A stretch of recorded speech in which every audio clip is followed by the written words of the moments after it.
there's a lot of emotion attached to any project of that size in a community this small, but especially on that property where the deed, I think, goes back to 1659. It's basically the property from where Chestertown sprang forth. So there's a lot of people in the community that would love nothing more than to see it stay exactly like it is. But the fact of the matter is that it's been targeted by the community in the comp plan for many, many years as the natural place for the town to expand. So in terms of the Planning Commission, it's really not my job or the Commission's job to say yes or no. It's really our job to enforce the comprehensive plan.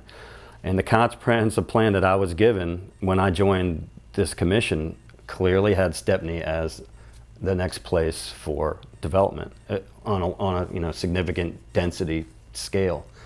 And I totally empathize and understand with anybody's anxiety, because it's one of those projects, it's going to be so close to the historic core that it's really got to be done well for it to feel and look like it belongs here. And so we've really had a lot of discussions with the developer, and to their credit, they've really taken a lot of our feedback to heart about getting the grid right. You know, we want the roads to feel like a natural extension of the town's grid. It's going to be really important for the buildings to be a certain scale so that they don't feel like it's towering over our existing historic district.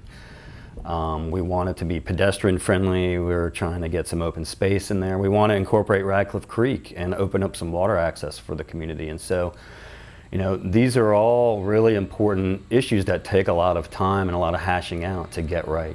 The input that we have is really related to the zoning, and it's zoned for high intensity development. Right now it's R5, and we're thinking about changing it to R6, which basically allows for dense residential and in little areas maybe a mix of residential and commercial or office space. But the density allows you to also have open space. You know, we're talking, there's economic realities with any project like this, and if you're the landowner, you spent X amount and you need to get your money back somehow. And so when that property was purchased, it was purchased with the understanding that it was zoned a certain way. So I'm comfortable with the numbers that have been thrown around. You know, I've talked to people that say, hey, they should just build 10 mansions there.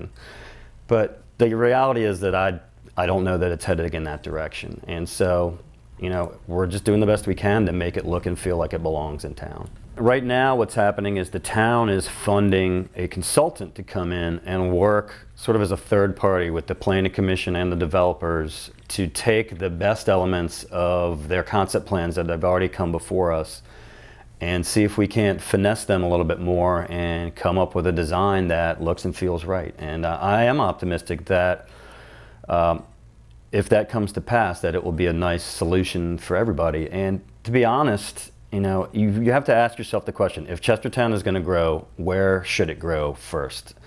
And that field, as historic and gorgeous as it is, it makes a lot of sense. Those residents theoretically could walk right into town. It could help stimulate some of our local businesses. You know, one of the problems with town is that there's just not a lot of foot traffic sometimes, and maybe having a little bit more foot traffic could help some of our downtown merchants.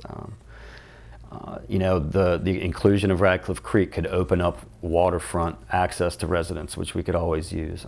And so I think there is an upside to Stepney that if you take the emotion out of it and just look at it pragmatically, again, if it's done well, if it's done to scale, it's got a lot of potential to enhance our community, and that's really what everybody wants.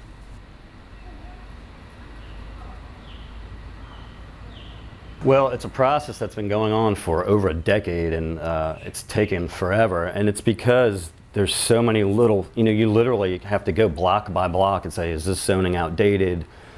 We've had to look at numerous requests from landowners that have built up over the years and seeing if the requests are appropriate.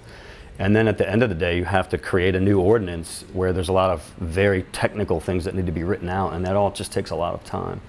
And we're very, very close. We hope to actually have a public meeting sometime in the fall, a public hearing, and present the community with what we think is a much more streamlined and updated zoning ordinance that will benefit everybody, or at least that will be appropriate and outline appropriate uses for really every block in our town. There are some buildings in Chestertown zoned C2 that are essentially initially were designed as private residences. But I think there is a little bit of a misunderstanding that in a C2 zone you have to have a retail operation on the first floor. You can also have office space. And so there's some really nice examples actually on Cannon Street. My accountant, for example, Kathy Roberts, is on Cannon Street in essentially a craftsman home on the first floor, and it's a very nice space. So there are options other than totally trying to change your residence to be a retail space. You could rent it out as an office space. We should consider all things like that when we're doing the rezoning, which we're doing right now.